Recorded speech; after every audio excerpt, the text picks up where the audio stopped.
there's this fallacy, there's this myth that brand deal income is unpredictable, which is 100% false. Brand deal income is predictable if you make it predictable. All right, we're back at Creator Generation. This week we are joined by Justin Moore, otherwise known as the Creator Wizard. Justin, g'day, welcome. What's going on? Thanks for having me, y'all. Stoked to be here. I'm a bit disappointed you don't have like a special pointy hat and a cape and a wand. But, I actually, hold on. I got my water bottle. I do have the Creator Wizard logo on here, and I have like some, but I didn't know I was going to be quizzed on how on my merch and everything. But next time I'll bring the robe and everything. Please do. Awesome. I look forward to the merch store of the Creator Wizard hat. Oh yeah. I like going on tangents, and I've already done that. But maybe we should bring it back. Who are you, and what do you do? You're a better person to introduce yourself than me. So let's do that. All right, let's do a rapid fire one. So my wife and I have been on YouTube since 2009. So we are, I would say, OG creators. This is back in the day before there was a partner program, before you could even make money as a quote unquote creator, quote unquote influencer. And so, yeah, we were daily vloggers for many years, over 3 years without missing an upload. I've run an influencer marketing agency, ran it for about 7 years. And I now educate creators all around the topic of brand partnerships. This is all I talk about because it is really I discovered my true passion in life. I did not think that was going to be the case when I started out doing this, but through a combination of having done hundreds and hundreds of deals personally myself, but also kind of seeing behind the curtains running the agency, where it's now budgets in the millions, where they're trying to work with lots and lots of creators, understanding the strategy behind it, the platform strategy, what types of influencers they want to work with, which ones they do not want to work with, kind of just pulling that curtain back and telling creators like, hey, stop making these mistakes because it's costing you money.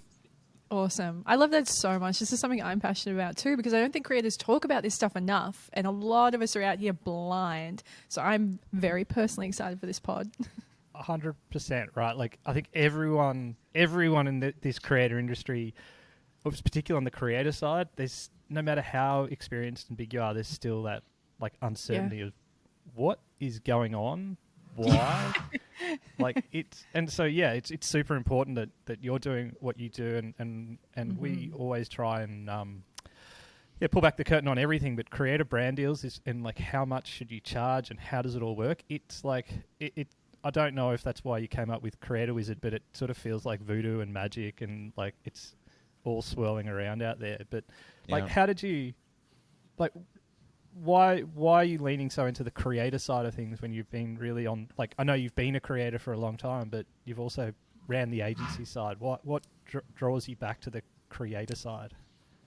Honestly, like it really does come down to, we're getting real deep real quickly here, but like I think honestly it comes down to thinking about my life's mission and my purpose. Like, I truly feel we've been creators for so long and had so much success personally that it's like you start thinking of like, what is next? Like, what's the next chapter? And for me, it really came down to like having an impact, and I think really one of the big impetus for going down this road over the last 2 years educating creators is that I see so many creators, especially on TikTok, making the same mistakes that we all made on YouTube when we came up.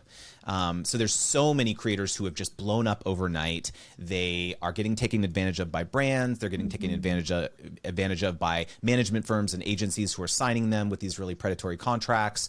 And just like, signing away every right under the sun whenever, a creator is excited to partner with the brand. And I get it. It's like a lot of creators, especially, when they're starting out, they have never had a quote unquote real job, right? They came out of school and they just, blew up overnight, and now they're making thousands of dollars on sponsorships and so on. And so I just felt like it was my duty to inject some clarity into the conversation. The other aspect was that whenever I saw other kind of like coaches and business mentors giving advice on social media about being a creator and working with brands, the tone of a lot of it was like brands are evil. They're trying to screw everyone. And like, you know, it's like they're just really malicious and they're doing all these nefarious things. And that has been the exact opposite of my experience working with brands over the years. And so it's like, I didn't see this conversation happening that like, no, working with brands is amazing. If you treat it like a business relationship, if you're professional, if you're communicative and responsive, and take this stuff seriously, it can become a very lucrative and scalable way for you to have a career as a creator. And so I just didn't see that dialogue happening. And so I felt like I need to be that guy. Wow. Awesome. That's so good. We're all like, whoa. Whoa. Whoa. No, it's awesome. I mean, I guess, like, you know, we're saying that we're diving straight in, but like, let's dive straight in. And you've mentioned that there's the TikTokers are making the same mistakes. Yeah. So what are those big mistakes that creators are making cross-platform when they're looking at brands? You sort of rapid fired a few, but like maybe what's the, you know, philosophically big top line ones that everyone's sort of making? Yeah. Please tell me. So, yeah. So I think the biggest, there's a lot. I could probably talk for 6 or 7 hours about this, but let's do it. Probably let's set a record. Probably the biggest one is this is how it oftentimes happens, where let's say a creator blows up on YouTube or TikTok or whatever, and they have a certain series that there are a type of format of content that they're seeing a lot of success with on social media. And so where their mind goes is, I need to go find a sponsor for this content, right? It's like, I need to get someone to like pay me for all these views I'm getting, you know, other than AdSense or whatever, right? That's the mindset, is like, oh, this brand would really love this because I have the same audience demographics, or I talk about similar things that they do, or this type of thing, right? And so that is how a lot of the mindset that a lot of creators have when they pitch brands. Because they reach out and they say, hi, my name is Justin. I have 600,000 followers on TikTok and I get this many views a month. And this is my audience demographics and blah, blah, blah, blah, blah. I love your brand. I'd love to collaborate. That is what 99% of creator pitches look like. I know, because I've been on the receiving end of lots. Okay. And when in reality, if I am a brand or if I'm an agency and I receive a pitch like that, not only is that how literally everyone else sounds, but it's not interesting in any way. I don't know who this person is. It's not like, I'm super busy. So like, what is this? How is this even relevant to me? Right. And so one of the most important things that I teach is that your pitch has to be about them, not you. Okay. And so the way in which you do this is that you make a research-based assumption of what you believe their business objectives are. So you go and you sleuth their press releases. You look at their blog. You look at what they're posting on Instagram, what they posted last year on Instagram. What are their job postings? Are they looking for an influencer marketing manager right now, or a content marketing manager? You go and you look, what are they trying to accomplish? Did you hear their VP of marketing talk at a fireside chat at a local convention or something? What did they say? And then your pitch is, hey, I saw your VP of marketing saying that you're trying to do this. I can help you accomplish this by making some TikTok posts, helping you with strategy work, helping create exclusive content that you can post on your platform. Boom, boom, boom, boom, boom. Yeah, it's going to be $5,000 a month, whatever. Are you free at Thursday at 1 p.m. to talk about this? Right. And so it shifts completely from me to you. I will help you accomplish this business objective through this proposal that I'm giving you. And so that's like the number one biggest mistake that creators make. And believe me, if you just make this very simple change, you're going to see a lot of success. Right. So you're saying it's more about how can what I do feed into your overall business goals?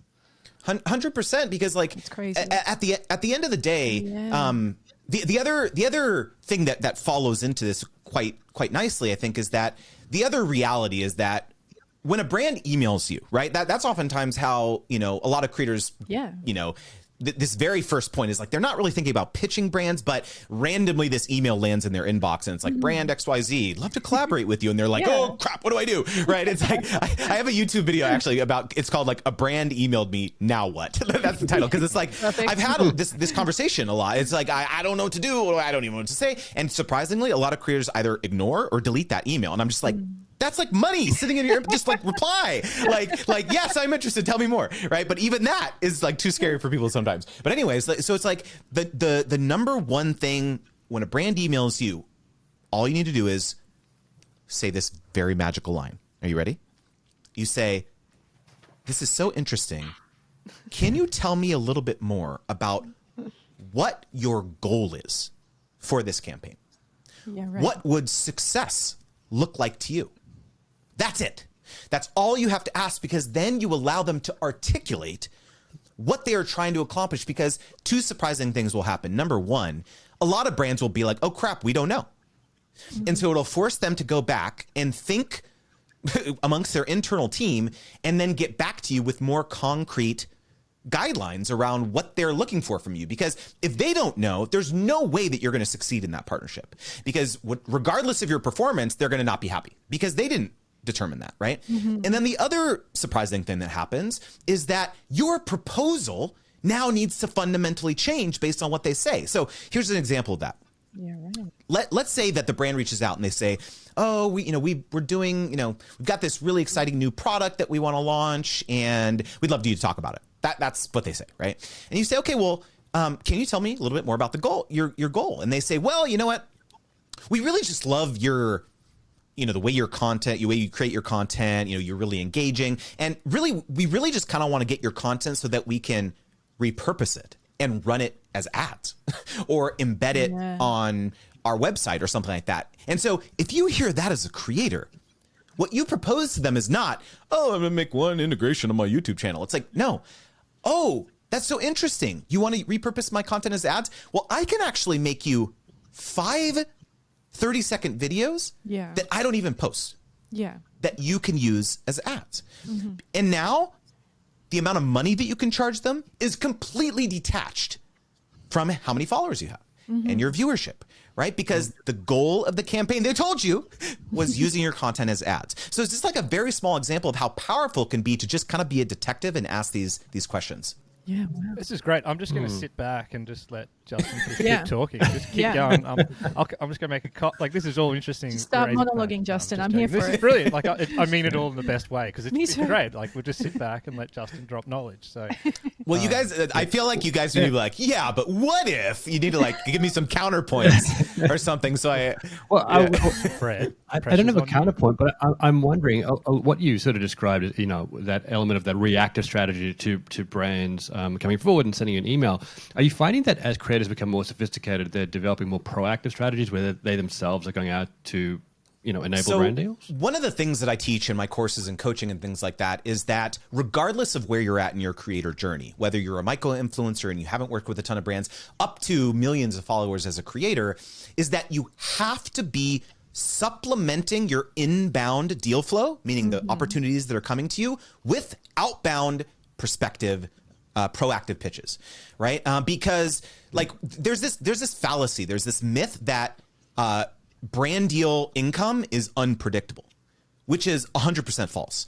Brand deal income is predictable if you make it predictable, right? And so I have this framework that I developed where it's like literally there's 8 steps in a partnership. There's pitching, there's contracting, there's negotiating, there's contracting, there's concepting, there's the feedback round, production phase, publication, and invoicing, right? So it's every single deal you're ever going to do is these 8 steps. And as long as you are monitoring as a creator how many leads essentially that you have in each bucket of this sales pipeline, which is a concept that I'm teaching creators, then you'll never wonder when and kind of where your next deal is going to come from, because you just go and you look at your pipeline and you say, oh, okay, well, I've got 2 brands held up in the production phase, or I've got 2 brands held up in the contracting phase. Let me go shake some trees and be the squeaky wheel, because the whole point of organizing your sponsorship strategy in this way is so that you can get them through it as quickly as possible so you can pitch them on the next idea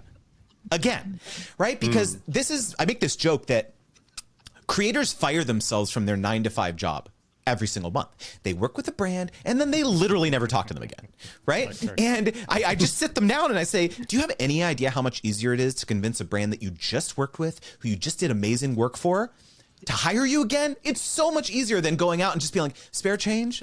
Anyone? Spare change? Like going and hustling for your next deal every single month. It's like, no, like probably 60% of the deals that my wife and I still do to this day as creators are from existing relationships that we built up in this Rolodex of agencies and brands that just keep coming back to us over and over and over because they know, oh, I got a tight deadline. Let's go hire April and Justin because we know they'll get it done. And sort of what you're describing is super interesting, because it's going from creators just thinking about themselves as simply creators and more about little like media companies, right? They're more like, the process you're talking about and having a proper pipeline and managing that and keeping those relationships happening. That's a lot more sophisticated than a lot of creators have been in the past. 100%. And I mean, I think that's what I'm trying to inject into the pop cultural zeitgeist of the creator economy, I guess, is that, like if you want to have a long-term career as a creator, you have to build systems and processes in place, not just with sponsorships. Like, yes, sponsorship is I consider sponsorships kind of like my Trojan horse, where it's like I can teach you a lot about this one thing, but then like a fully diversified creator business, has lots of different facets like affiliate marketing and direct fan funding and maybe digital products and and so on.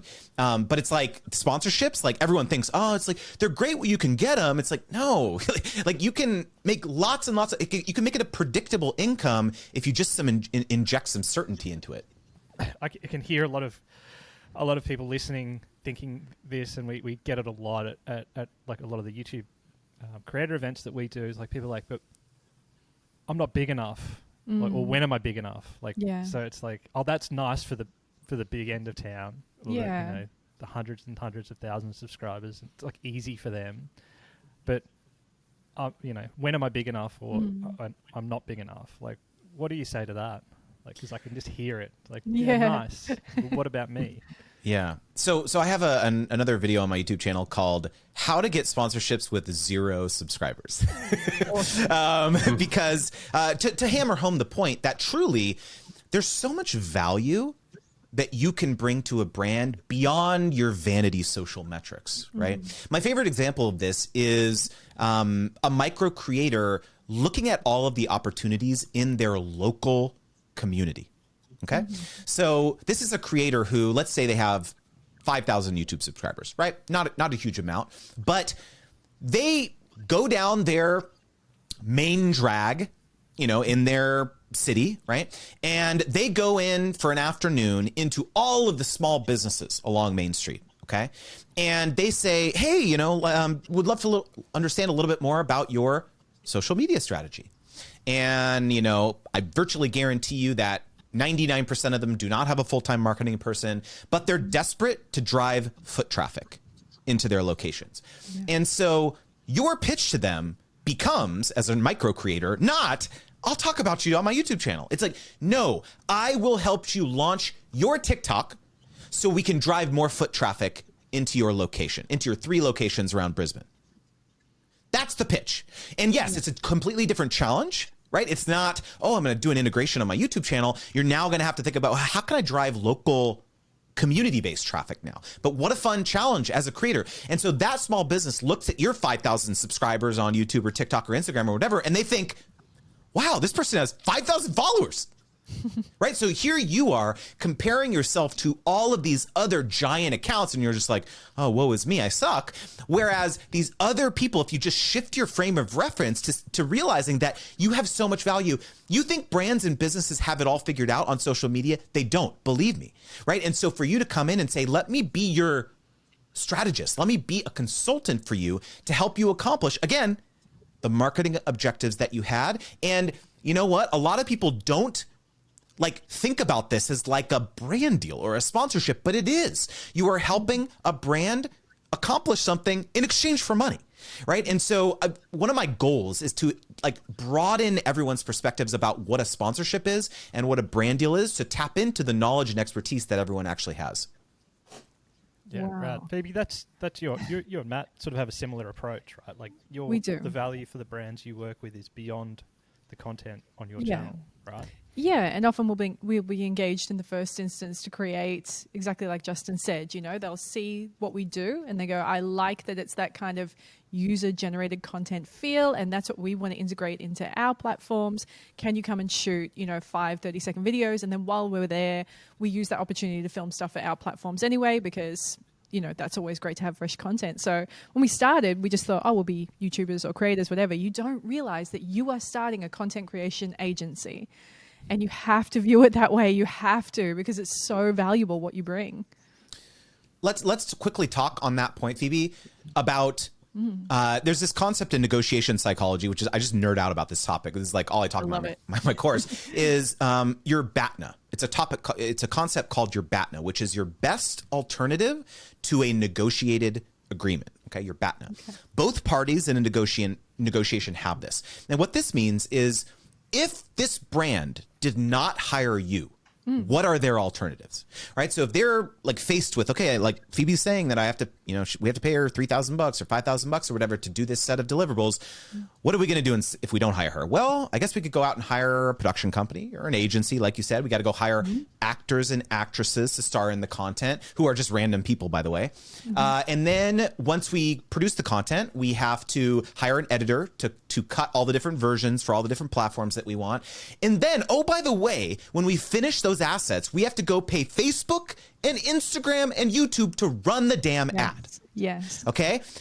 Contrast that with, as a creator, you are a production company in a box. You're the creative services. You're the production team. You are the editing team. You market the content. You have an organic distribution channel to serve the content as well, right? So it's like, as a creator, there's so much value that you have to bring to the table beyond your number of followers on your platform that it's just, absolutely, you really have to have that mindset shift.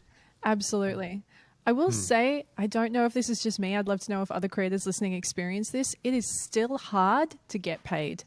It is still hard to get paid. It's a fight every single day. I get emails every day. Hey, we want you to, and it's because it's travel. I understand the value of what the brand offers is quite high to them. But still, the cost of the plane flight doesn't pay my power bill. So it's really hard even now to get that across. So any tips you have for creators out there who are getting these unpaid opportunities and how to convert them from unpaid to paid?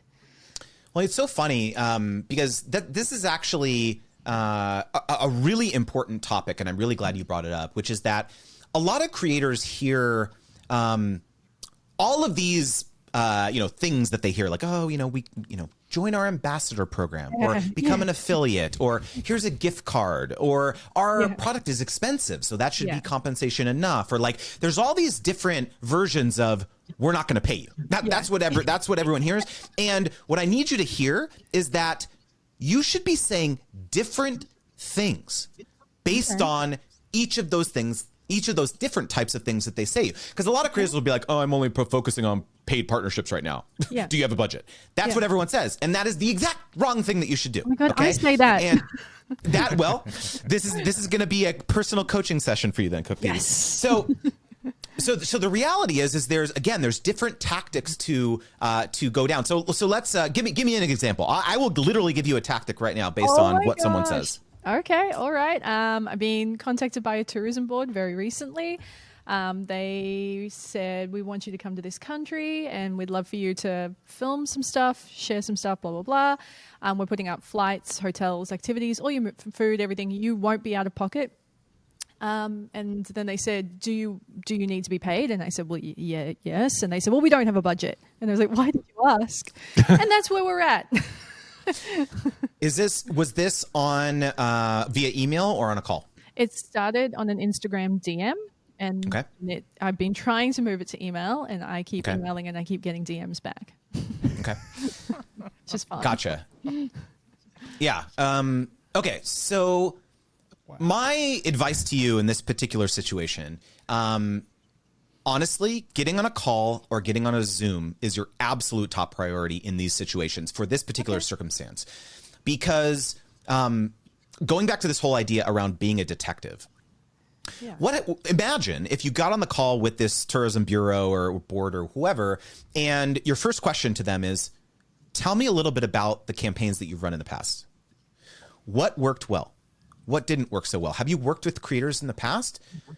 I'd love to understand a little bit about which ones drove the needle and why you believe those ones drove the needle the most. Yeah, right. I'd love to dig into what it was about those particular creators or the way in which they executed the content. What was it about that?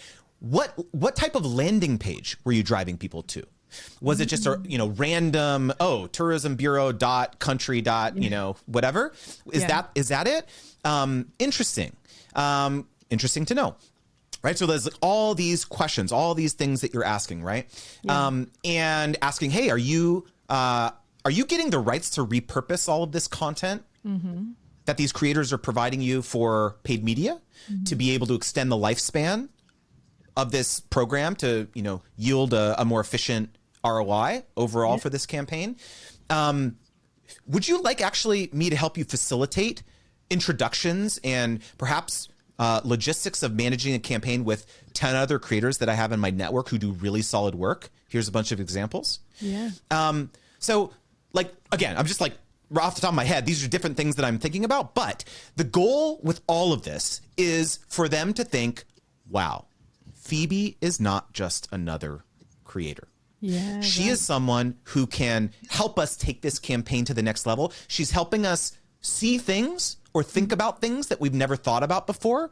And you are now no longer commoditized. You are no longer just another travel creator who's going to accept free, you know, free tickets and free board or whatever. It's like, no, she's actually helping us think through the strategy. What happens if you were to say to them, you know, I really think that we need to work on the landing pages that you're driving people to. I actually think that for each creator, you need to have travelbureau.com/Phoebe. Yeah, and on that page is a smiling photo of me. Here's my top 10 travel tips when you are first, you know, visiting the country. Maybe I can create some exclusive content that lives on that page that I didn't even talk about on my TikTok or YouTube or whatever. That is going to help pull the potential future traveler or potential future person to book accommodation further down the purchase funnel, or further down the awareness funnel of your country. Maybe that leads to their opt-in form. So, right. So it's like, again, I'm completely making all this stuff up, but like, imagine if you had this conversation with them. And by the way, they could still ghost you, right? So it's like, it's possible that it doesn't work, but I guarantee you, if you take this mindset into all of your interactions moving forward in this situation, you'll no longer think like, the thing is that it does require more education. And I get that. And a lot of creators would be like, brands should know, like, how dare they? They're trying to take, and I'm here to say that there are hundreds and hundreds of brands and agencies who have literally never done a creator campaign. Ever. Yeah, right. And so you could potentially be the first person to sit them down and say, this is how it should work. Wow. Saying like a big part of it, establish yourself as a leader and then help them work on their business. It's so simple if you think of that way. Hey, just a quick interruption. If you want to hang out with your fellow creator community, hang out with us from Creator Generation as well, just join the Creator Generation Discord community. You can hit the link below. We'll see you there. You know, it's funny you're saying this, Justin, because I think it's like a bit of a self-doubt thing. You go, oh, I can't mix it with the big dogs. I don't know. I'm just a lowly little creator. But I am working with a brand right now, and I just really clicked with the PR person. So I felt more confident in myself. And I have been sending them content and like saying, if it were me, these are 3 options you have. This is what I would choose, and this is why. And I know we agreed on this, but while we were out there, we actually filmed this, and I think this is going to hit way harder for you. And it is doing really well for the both of us. I think it's just reaffirming everything you've ever just said now. So yeah, if you're someone listening to this, trust yourself. Well, you know what's so funny about that, Phoebe, is that when I started off doing this, I come from my background's like in engineering, computer science. That's like from school. And so I definitely come at this from like a very systems oriented mindset. And so when I started creating content for creators, it was very much like tactics, like frameworks, methodologies, like templates, like do this, right? And the most surprising thing that I found in some of the early cohorts of my course was that people were still like coming up against these obstacles that were very much mindset related. It was like, no, I'm not good enough, or I know I don't have a lot of followers, or like the biggest one was like, well, I can't reach back out to that brand because what if the last campaign didn't go well? Yeah. That's a big one, right? It's like, I can't work with them again because like, what if I didn't drive any sales, or what if I didn't drive any conversions? It's so much anxiety, right? And so it's just like, it's this process of helping folks understand that like actually reaching back out, regardless of how the campaign went, you will win. You're either winning or you're learning.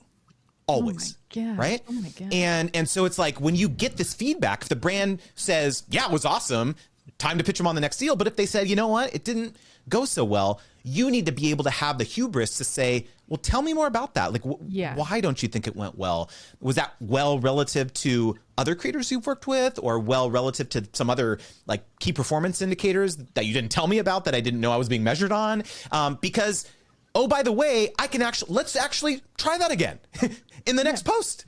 Yeah. Right. You use that downside to pitch them again. And so it's like, there's so many different ways in which you can like use, have these kind of mindset shifts to just grow your business. You know what? Hearing you talk about it and like, the side of it about like getting knocked back and things like this, I read something, and by read, saw on TikTok, a video of someone saying, if you knew you were 65 no's away from getting what you wanted, you would be out there chasing no's like there was no tomorrow so you could get to that yes. And I was like, that is a mindset shift for me. Like, don't fear the no's because they're getting you where you want to be. Well, what's so funny is that this is oftentimes what I've observed happens when creators try to pitch brands in the beginning. Mm-hmm. So they reach out with these really uninteresting pitches, like we talked about. It's like, "Hi, I love your brand, love to collaborate," right? And then they do it maybe 5 times, don't hear anything back, and then creators are like, pitching doesn't work, right? That's because it's like they didn't hear back, 5 no's, and it's like, okay, I'm not going to do that anymore. Yeah. Whereas in reality, when you can spend 15 to 20 minutes doing a lot of this research, customized research that I discussed, like I know this might seem insane, but like I will receive a response from a brand more than 50% of the time now when I do a cold pitch. But this is based on, again, it's not the spray and pray approach. This is a heavily customized approach. So to your point, Phoebe, if I told you that if you were to do 15 to 20 minutes of research, craft a really heavily customized, very impactful pitch to 10 brands, and you'd hear back from 5 of them or 3 of them, would you do it? Yeah. I bet you would. Yeah. Versus 100 uninteresting pitches, right? Yeah. And so it's just like, again, it's a mindset shift about like working smarter, not harder. I will just add one thing to that. I think part of it for me, and I don't know if other creators experience that, is a bit of fear because of a bit of media shaming that goes on now. So it's not uncommon to open up the Daily Mail or whatever and see an article about an irate restaurant owner who's peeved that somebody contacted them and asked for a free meal. So I think there's always, for me now, I get a little bit nervous. I'm like, oh no, is somebody going to air out my dirty laundry? But I think that like something for creators, I'm sure you can speak to this better than me, but making sure you're contacting the right person, finding that PR contact. 100%. And going back to this whole thing around having it be them focused first. Yeah, it's much less now, give me a free meal, give me free accommodations, and more about like who's going to flame you for being like, hey, let me help you get a better ROI on your influencer strategy. That's so true. That's not like, oh, let's go forward this to the Daily Mail, right? It's like, no, this is like, oh, this is interesting. Who is this person? Right. Yeah. And so again, like this is just another reason why coming at this from like a business minded approach will perhaps alleviate some of that anxiety. For sure. Can I ask, with the mindset being so important, I guess one of the best ways to improve the mindset is just to continuously go out there and keep trying. But is there another way? Is there other methods people can adopt to improve that mindset or get in the right mind space to be doing this? Well, the first one is to join my newsletter because every single week I share stuff like this on Mindset Mondays. Okay. No, but really I do.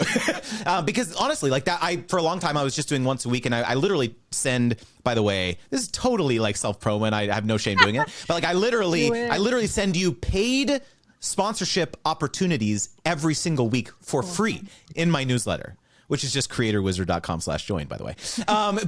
But honestly, and so that's why I added this second day, because it was like, people have said, oh, they reply to the email and be like, oh, I really want to apply to this one brand deal. And I'm like, okay, do it. Like, it's like, but it's the thing. Like, what do I say in the application? How do I stand out? What if they say no? What if I get ghosted? Right? There's all this just insecurity that goes along with it. And from my perspective, a lot of it comes down to surrounding yourself with people who are in a similar situation as you. Right?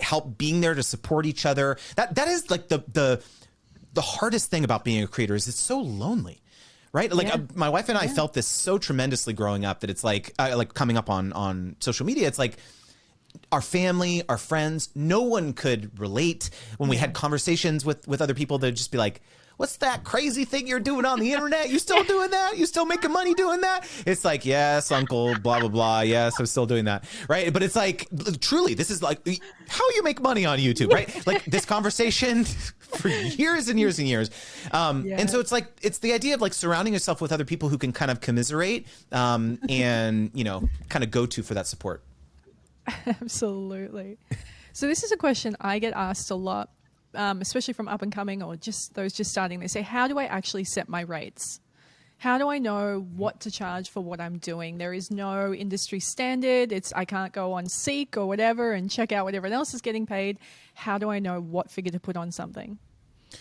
Okay, so I did say I love frameworks and methodologies and all this, and so you better believe I got one for you. Okay, so my framework is called the DO rule. Okay, that's DUE. Okay, to get paid what you're due, by the way. And D is, what are the deliverables? Okay, what exactly is the brand asking you to do? Because a lot of brands will reach out and be like, love your content, would love to collaborate, make a few posts and maybe blah, some on YouTube, some on Instagram, blah, blah. No. How many videos?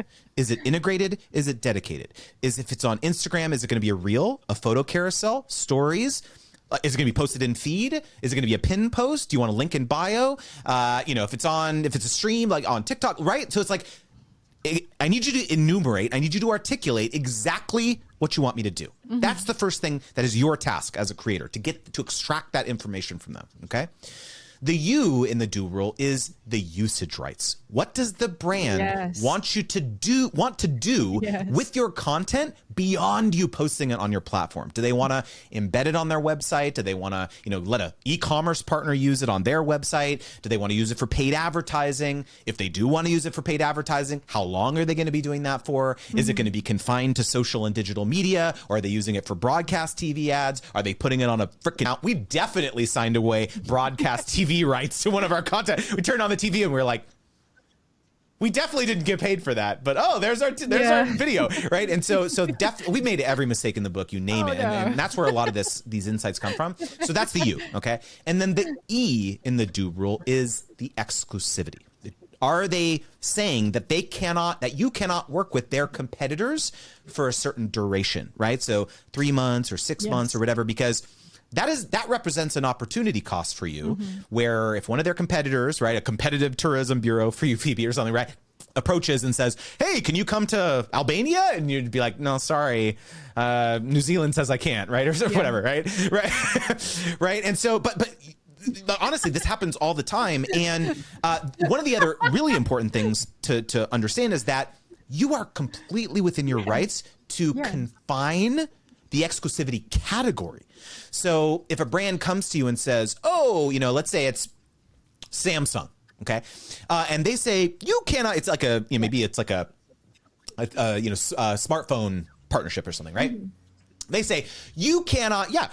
You cannot work with any competitors of Samsung. That's what the contract says. Well, Samsung makes fridges. They make microwaves. They make lots of things. So any competitor to Samsung is very broad. So you're completely within your rights to say smartphones.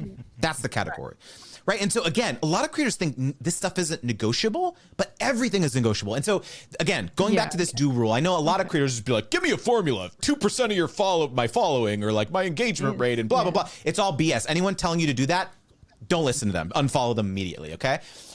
Because it's terrible advice, okay? Because every deal you do should be different, and these are the core. And again, I definitely have calculators and other methodologies that I teach about this. But like, I just want you to. I'm being a little facetious, but I want you to hear that like every deal you do is going to be different. And so if you're trying to boil it down to some standardized formula, you're leaving a lot of money on the table.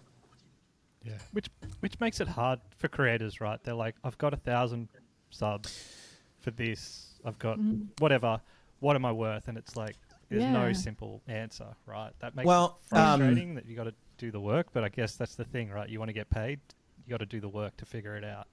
I will say, okay, so I haven't done this yet, but this is on my near-term roadmap, which is I just have this mindset that like information wants to be free. That's like my opinion about a lot of this stuff. And so a lot of I have built some like really, really sophisticated tools in my courses, brand deal calculators, sponsorship trackers, a lot of this stuff that I've been talking about. And I'm going to ultimately make them all free, because I believe that all of this, like creators everywhere deserve to have tools like this. But I am also of the opinion that unless you educate yourself around this topic, it does not behoove you. You're not going to be able to build these sustainable businesses. Actually, I don't know if you can see this, but like I have this little LED tracker, like a little like display over my shoulder here. So I have a mission to help creators big and small land 1 million sponsorships by 2032. So in the next 10 years. And so this is going to be my McDonald's hamburger counter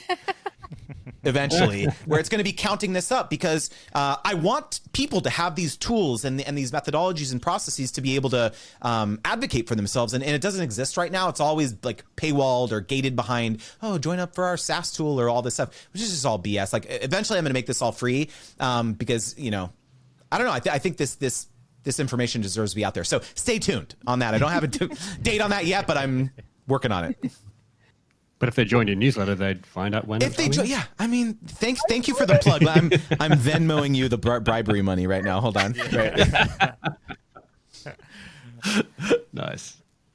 Yeah. No, I mean, I think it's really important. I mean, to round it all out, I think does the other side of the equation, the brands, like where are they getting their information and their education on this from? Like, is it, or is that the creator's role? Like, I mean, you know, when it comes down to brand education, it's incredibly complicated. If you are a brand representative and you are Googling how to work with influencers, right? It's like, it's so, there's so many different venture-backed companies running ads saying, use our platform. Like we'll slice and dice every single demographic, every single blah, blah, blah, blah, blah. It's like, we have 5 million influencers that you can search for, and a brand's be like, okay, I'll pay, you know, $1,000 a month for access to that or whatever. Right. And so it's like, so the two major paths that a brand has to decide is, do we sign up for one of the platforms that is fully self-service, where we have an account, right? And we, you know, have our marketing, you know, coordinator or our influencer marketing manager or whatever. They actually make the applications, right? Where they say, okay, creators apply to us. We will vet all the people who are applying, or they can hand it off to the VIP team at these platforms to say, hey, you run, here's $1 million, here's $100,000, you run the campaigns for us, right? And so, I believe that the decision of what path you go down is how critical you view influencer marketing to your customer acquisition strategy more generally. So if you are a, you know, Gen Z focused brand, or you're a D2C brand or something like that, I would reckon that influencer marketing is probably going to be a pretty significant portion of your media mix, right? And so you're probably going to want to like in-house that expertise and have an influencer marketing manager on staff, right? If you are a very, very traditional incumbent conglomerate or something like that, they don't give a crap about influencer marketing. They're going to hand that off to their agency of record. They're going to hand that off to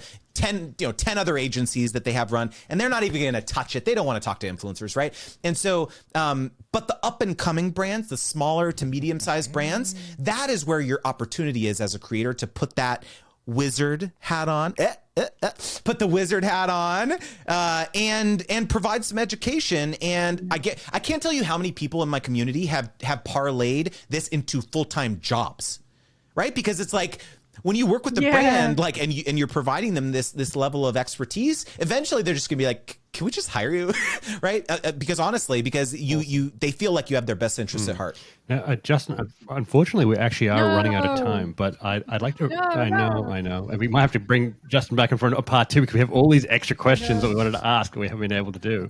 But you talked at the start about TikTok and all these new creators that are coming in from TikTok, and you're seeing them sometimes make some of the same mistakes that YouTubers originally did. But let me just ask a question, because so many people are asking us about this at the moment, is TikTok versus YouTube and the opportunities that exist on those platforms. Because TikTok, obviously, the monetization models are not as sophisticated as YouTube. But what does exist for this new generation of creators on platforms like TikTok?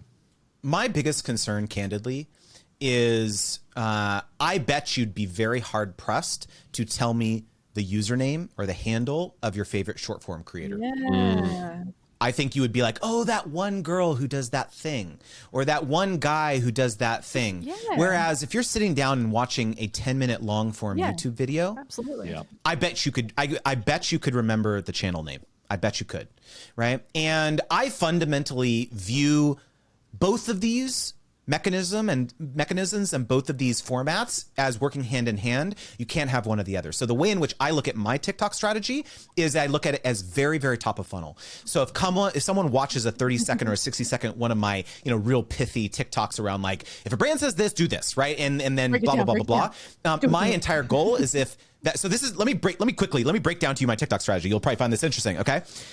What I do is that when this is a weekly thing that we do, is that if a person follows me, I go back and I look at all the people that have followed me over the last week or whatever. And if they look as though they are a creator who is, trying to make themselves, known on TikTok and so on, I will DM them. I will say, hey, thank you so much for following me. I really appreciate it. I also share paid brand partnerships every single week in my newsletter. Check my link in bio. And the entire goal is to get that direct connection with this person who has said that they're interested in following me. And so I probably have a success rate. So of the people who follow me, probably about 50% are creators, like have a profile photo, non-random username, right? And so okay, this person is a creator, right? And so, and by the way, it's very surprising because a lot of times people who have 300 followers on TikTok and then you go to their Instagram, they have 100,000, right? So it's you can't just go by their following on TikTok. So then I DM them. Then of the people I DM, probably 50% of those respond and 30% probably ultimately join the newsletter. So if you look at this, yes, it's a smaller percentage of my overall following on TikTok, but more than 50% of the last creators in my last course cohort were from TikTok. They're TikTokers, right? And so it's and that was a big change from my first cohort. So it's again, if you're a creator and you're trying to think through your short form strategy, so many times people have found my TikTok and then they went and they said, I just binged a bunch of your YouTube videos, or I just joined your newsletter, or I just did XYZ. And so if you look at your short form content as playing a larger role into your overall business and how you're thinking about all the different platforms that you're building as a creator, I think it'll make a lot more sense. That is a great tip. No, I think what that top line about what you said about TikTok and the relationship between the audience and the platform, and then the audience and creators, that's a whole episode. Fred and I have been talking about this a lot recently. But then the strategy is really smart, right? How do you directly take not just let the audience, magically discover what value you've got to offer elsewhere, whether that's a newsletter or other content, or things like that, actually take some action for them to drive through. That's really smart. That's If there's one parting note that I want everyone to hear, any creator who is listening to this, is that your top priority, if you're trying to think about oh, I don't want to do short form, or oh, I don't want to start a YouTube channel, or blah, blah, blah, blah, blah. If there's one thing you do, start your email list and nurture it at least once a month. I would love for you to do it twice a month. Ideally, it would be once a week. And let me tell you why. Is because you may not have anything to sell to your followers or your audience now, but a year down the line, when you decide, oh, I want to launch a merch line, or oh, I want to do coaching, or oh, I want to have a course, or whatever, or I can now offer to my sponsors that I can do an email blast. To my 2,000, people on my email list, right? And again, going back to this whole thing is whatever you decide to do, you can email your true fans and say, go check out this new thing that I'm doing. Okay. And so if there's anything you take away from this conversation, it's own the connection that you have with the people who have said that they want to follow you and appreciate what you're putting out into the world. Yeah. 100%. On that note, let's wrap it up. Justin, thanks for hanging out. Creator Wizard. Yeah.